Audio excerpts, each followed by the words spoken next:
Assalamualaikum warahmatullahi wabarakatuh. Halo Sobat Teknologi, selamat datang di video keempat kami. Kata pepatah, tak kenal maka tak sayang. Maka perkenalkan, saya Komang Sri Lestari dengan NIM 24121061 dari Program Studi Sistem Informasi Fakultas Teknologi Informasi. Saya Dede Wulandari dengan NIM 24121059 dari Prodi Sistem Informasi Fakultas Teknologi Informasi. Nah, Sobat Teknologi, pernah nggak sih kalian berpikir bagaimana caranya suatu komputer mampu menjalankan sejumlah proses besar yang diterimanya, dan bagaimana caranya suatu sistem dapat melakukan dan mengorganisir tugas yang harus dilakukannya. Nah, semua itu sudah terangkum dalam konsep algoritma penjadwalan. Nah, Sobat Teknologi, fenomena ini tidak hanya terjadi di dalam komputer, tapi fenomena ini biasa terjadi di kehidupan sehari-hari. Contoh kecilnya seperti saat kita memesan makanan di restoran, kita melakukan antrian, dan contoh lainnya itu seperti kita mengantri di mesin ATM. Semua kegiatan tersebut dapat dikatakan sebagai proses penjadwalan. Nah, Sobat Teknologi pasti sangat tidak sabar dengan materi kita kali ini. Materi kita kali ini adalah teknologi dan algoritma penjadwalan disk. Sebelum masuk ke pembahasan, jangan lupa klik subscribe dan lonceng agar Sahabat Teknologi tidak lupa dan tidak ketinggalan notifikasi dari channel YouTube kami. Jangan lupa like, komen, dan share video ini supaya Sobat Teknologi lainnya dapat menerima manfaat dari video ini. Sama-sama menyaksikan kami. Nah, baik Sobat Teknologi, di sini kita akan bahas 4 pokok pembahasan. Yang pertama itu ada magnetic disk, yang kedua ada jenis heat, yang ketiga ada teknologi hard disk, dan yang keempat ada pengasisan disk. Nah, langsung saja kita masuk ke yang pertama, yaitu tentang magnetic disk. Jadi, magnetic disk ini adalah sebuah perangkat penyimpanan yang ada pada komputer atau biasa disebut juga dengan hard disk. Nah, jadi hard disk ini dia menggunakan perangkat penyimpanan yang menggunakan permukaan magnetik. Nah, makanya tadi dia disebut dengan magnetic disk karena permukaannya dia menggunakan magnetik. Kemudian pada proses penggunaannya dia ini membutuhkan pemutar. Jadi di magnetic disk itu ada sebuah komponen yang biasa disebut dengan motor drive. Jadi dia digunakan untuk memutar piringan tersebut supaya bisa digunakan. Kemudian selanjutnya proses penulisan dan penjadwalan datanya itu dia menggunakan read write head. Nah, makanya saat pembacaan data dia ini lebih cepat dan lebih efisien. Kemudian ruang rekam yang ada pada magnetic disk ini dia itu menggunakan track and sector. Jadi kalau track itu adalah sebuah jalur yang melingkar pada magnetic disk tersebut. Kalau sektor itu adalah alur yang ada pada jalur tersebut. Jadi saat proses pembacaan datanya dia itu menggunakan read write head seperti yang saya jelaskan tadi sebelum ini. Oke teman-teman, di sini saya akan melanjutkan penjelasan pertama dari teman saya. Jadi di sini materi kedua yaitu jenis heat. Nah, jenis heat yang dimaksud di sini adalah jenis read yang terdapat pada hard disk. Secara umum hard disk ini terbagi menjadi dua jenis. Yang pertama itu ada fixed heat dan yang kedua ada moving heat. Jadi hard disk yang terdapat pada hard disk yang mempunyai fixed heat itu dia adalah hard disk yang mempunyai banyak read. Jadi setiap track itu mempunyai read yang berbeda-beda. Ini fungsinya agar setiap proses itu dapat berjalan dengan cepat. Jadi setiap ada proses pembacaan data, penulisan data itu akan berjalan secara cepat karena dia mempunyai banyak read. Nah, contoh ilustrasinya seperti gambar di situ ada gambar A, ada fixed heat. Nah, di situ ada 4 track dan setiap track itu mempunyai satu fixed heat, satu read. Jadi setiap track itu bisa mengerjakan membaca data secara efisien karena dia tidak perlu berpindah-pindah tempat lagi karena setiap track mempunyai read-nya masing-masing. Berbeda dengan moving heat. Nah, moving heat di sini dia itu hanya mempunyai satu read. Jadi di sini seperti contoh ilustrasinya dia ada 4 track namun hanya ada satu read. Jadi pembacaan data dan penulisan data itu berjalan sangat lambat karena read itu harus berpindah-pindah dari track 1 ke track 2 ke track 3 dan selanjutnya. Karena dengan begitu berpindah-pindah tempat, maka setiap read itu akan memproses data secara lambat. Itu teman-teman perbedaan antara fixed head dan moving head. Maka yang lebih efisien digunakan adalah fixed head, teman-teman. Baik, Sobat Teknologi, selanjutnya kita masuk ke pembahasan yang keempat, yaitu mengenai teknologi hard disk. Jadi yang pertama ini ada SPS, jadi atau Shock Protection System. Jadi SPS itu karena di hard disk itu rawan terjadi guncangan proses. Jadi karena sering terjadinya guncangan, jadi rawan terjadinya kerusakan pada head atau pada pembacaannya, itu lebih cepat mudah rusak. Nah, makanya diciptakanlah teknologi SPS ini, dia untuk meminimalisir terjadinya kerusakan pada proses head atau pembacaan data di hard disk. Teknologi selanjutnya itu ada teknologi Self Monitoring Analysis and Reporting atau SMART. Nah, SMART ini adalah teknologi yang terdapat pada hard disk yang memungkinkan hard disk itu berkomunikasi dengan komputer melalui software, baik itu software bawaan dari sistem operasi maupun software dari pihak ketiga. Dengan teknologi SMART ini, hard disk dapat melakukan pemeriksaan pada dirinya sendiri dan memberi laporan hasil pemeriksaan tersebut melalui server-server dan melihat kondisi apakah hard disk sedang baik-baik saja atau bermasalah. Jadi, dengan adanya teknologi SMART ini, kita bisa melihat apakah hard disk kita itu sedang baik-baik saja ataupun sedang bermasalah. Selanjutnya ada teknologi SSD atau Solid State Disk. Nah, SSD ini adalah versi yang lebih baru dari hard disk. Jadi dia tidak menggunakan magnetik tapi menggunakan dynamic RAM. Makanya prosesnya itu lebih cepat dan lebih aman daripada hard disk.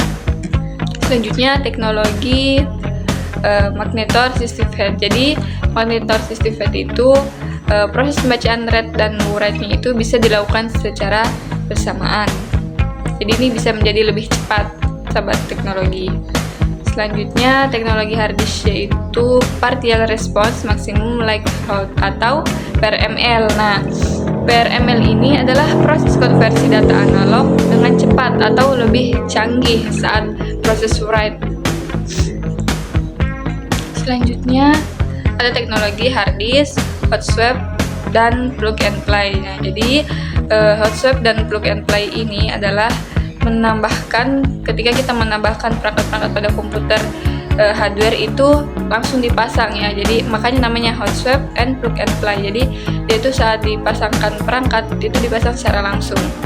Selanjutnya ada teknologi APA atau Environmental Protection Agency. Nah, APA ini adalah sebuah teknologi hard disk itu kan membutuhkan listrik banyak. Nah, makanya di APA ini ada fungsi sleep, ada hibernate, dan juga lain-lain.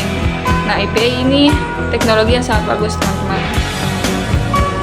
Selanjutnya ada teknologi Error Correction Code atau ACC. Jadi, Error Correction Code ini ketika error pembacaan datanya pada magnetics disk itu kan kayak harus dari awal.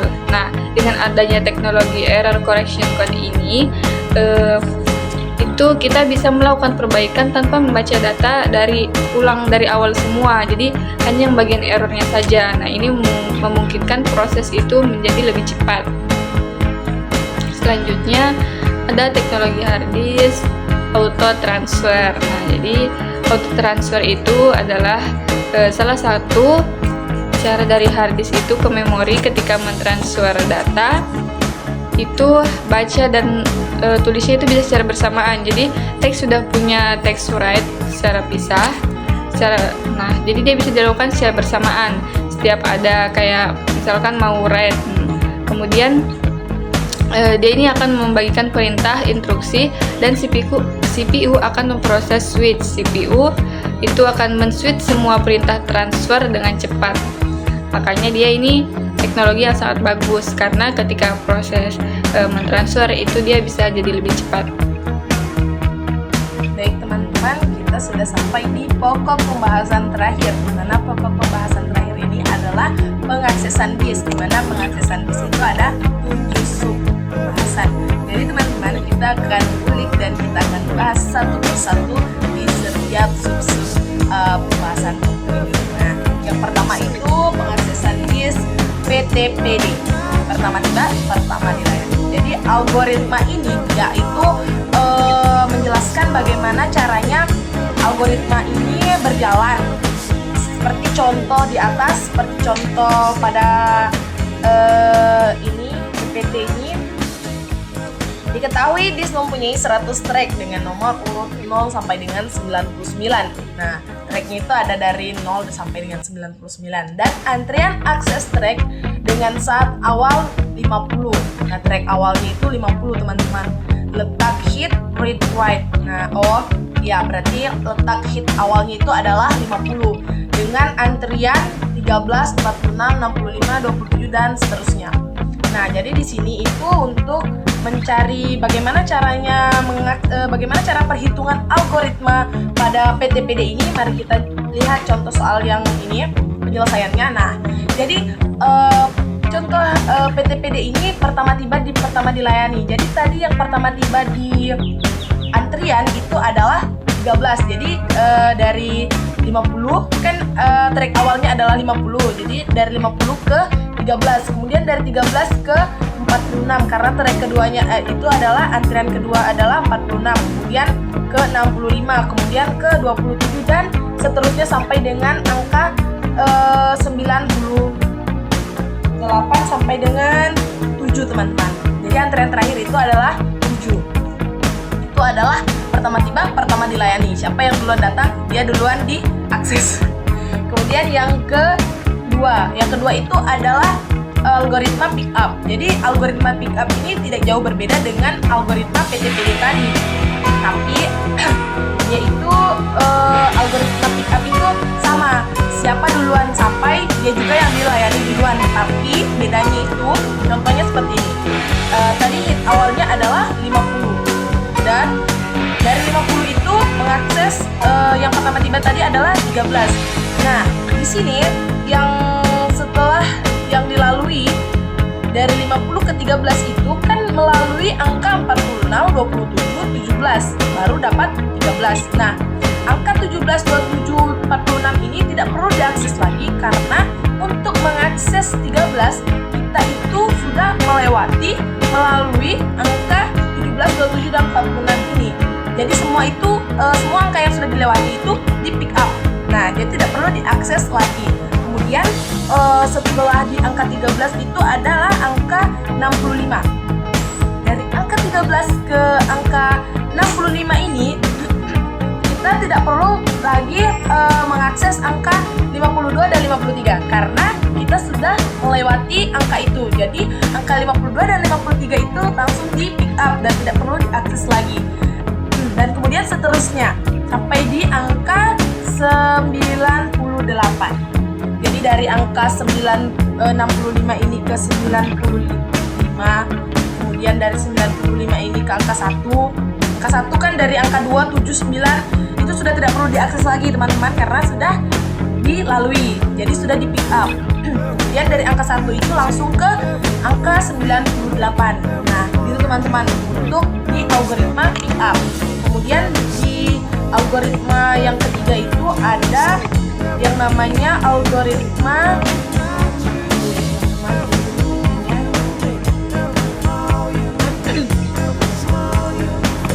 ada di algoritma WCTD. Waktu cari terpendek dipertamakan. Nah, waktu cari terpendek diutamakan ini maksudnya misalkan dari 5 ke 7, 5 ke 2, mana yang lebih dulu sampai? Oh, sama ya? Oh, beda ya?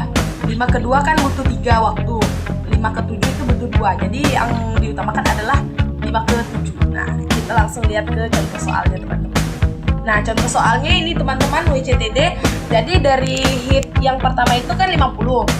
Dari 50 antara 46 dan 52 yang mana yang lebih terdekat waktu jarak aksesnya? 52. Jadi yang 52 yang diutamakan diakses terlebih dahulu karena waktunya lebih dekat. Kemudian dari 52 ini antara 53 dan 46 mana yang lebih dekat? 53. Dan dari 52 ke 53. Dari 53 antara 65 dengan 46 mana yang lebih dekat? Dari 53 ke 46, tentu 46 yang lebih dekat antara 53 daripada 65. 65 lebih jauh ya. Jaraknya antara 12 sama 47. Jadi 7, jarak 53 ke 46 itu 7, jarak 53 ke 65 itu 12. Maka yang duluan diakses adalah 46 dan seterusnya sampai di angka 1. Kemudian dari 1 karena sudah tidak ada yang mau antrian lagi, maka dari 1 itu langsung lanjut ke 82, 95 sampai ke 98. Jadi tracknya itu adalah waktu yang cepat. Kemudian yang selanjutnya itu ada loop. Nah, teman-teman, loop di sini itu dia bergerak menuju antrian yang terbesar, kemudian menuju antrian yang terkecil. Tapi semua yang diakses sama loop itu maksudnya semua yang dilalui sama loop untuk mencapai antrian terbesar itu langsung diakses. Kalau sudah dilalui langsung diakses, jadi tidak perlu lagi mengakses ulang. Nah, seperti contoh ini kita lihat teman-teman. Nah, algoritma loop ini seperti ini. Jadi dari 50 itu dia langsung menuju ke 98. Nah, menuju ke 98 itu kan melalui 535, 52, 53, 65, 82, 95. Nah, jika itu sudah dilalui tidak perlu diakses lagi karena dia langsung terakses otomatis gitu. Dan langsung menuju ke terkecil. Nah, untuk menuju ke terkecil juga sama seperti yang terbesar. Dari 98 ke 1 itu tidak perlu lagi mengakses 27, 9, 13, 17, 27, 46 itu tidak perlu diakses lagi karena dia itu sudah dilalui. Jadi terakses otomatis. Itu untuk loop. Kemudian untuk circular loop tidak jauh beda dengan loop, tapi yang beda itu ketika dia mencari antrian terbesar ke terkecil, yang terkecil itu dia tidak langsung diakses walaupun dia sudah dilalui, dia tidak langsung diakses. Jadi contohnya itu seperti ini. Contoh circular loop. Ya, contoh circular loop itu seperti dia itu misalkan sudah dari angka 50 itu ke 98, dia kan melalui angka-angka 53, 52, 65, 82, 95 itu dilalui sama antrian dari circular loop ini. Nah, dia itu langsung diakses. Tapi kalau ke bawah, dia itu harus menuju satu dulu. Yang sudah dilalui tadi itu diakses lagi kembali gitu. Misalkan dari 98 ke 1 dulu, dia tidak mengakses 46, 27, 17, 13, dia tidak mengakses itu, dia langsung menuju 1 lalu mengakses 2, 7, 9, setelah 1 baru dia mengakses yang lainnya sampai di 46. Nah, itu untuk circular loop. Kemudian untuk scan. Nah, untuk scan itu seperti yang kita baca, bergerak naik menuju yang terbesar, akses antrian track yang sudah dilalui. Tapi ini scan itu sama dengan loop. Yang berbeda dari scan ini, dia itu dari, kalau semua track tadi yang dihitung tracknya itu dari 0 sampai dengan 99, tapi yang termasuk antrian itu cuma dari 1 sampai dengan 98. Nah, di scan ini semua track di scan, semua track itu diakses dari dengan 0 sampai dengan 99, dan cara aksesnya, algoritmanya itu sama dengan loop, dari terbesar ke terkecil, dan semua yang sudah dilalui itu langsung diakses sama dengan loop tadi. Tapi dia sampai dengan 99 dan 0. Kemudian lanjut di circular scan. Nah, di circular scan ini sama dengan circular loop. Yang berbeda tadi adalah dia mengakses semua track dari 0 sampai dengan 99, dan caranya juga sama dengan circular loop. Dia mengakses yang terbesar dulu, tapi yang terbesarnya yang dilalui langsung diakses semua. Terus kemudian sudah dari yang terbesar dia mengakses ke yang terkecil, tapi yang dilalui ketika melaju ke track terkecil, yang dilalui untuk mendapatkan track terkecil itu tidak diakses, tapi diakses setelah dia mencapai di angka 0. Setelah mencapai angka 0 baru dia mengakses angka sebelum yang sudah dia lalui, 1, 2, 9, 13, 17, 46. Nah, itu baru dia akses setelah dia mencapai track terkecil. Itu dia ada 7. Yang pertama ada DP apa tadi? Pertama tiba, pertama dilayani, terus ada pick up, terus ada WCTD, terus ada look, circular look, ada scan dan circular scan. Nah, itulah dia tadi video penjelasan singkat tentang teknologi dan algoritma penjadwalan disk. Semoga video ini dapat bermanfaat bagi sobat-sobat teknologi di luar sana. Semoga dengan adanya video kami tadi, sobat-sobat teknologi di luar sana dapat memahami bagaimana algoritma dan penjadwalan disk di suatu komputer dapat berjalan. Terima kasih sudah menonton video kami. Jangan lupa like, komen, dan share. Semoga video kami dapat membantu. Sampai jumpa di video selanjutnya. Bye.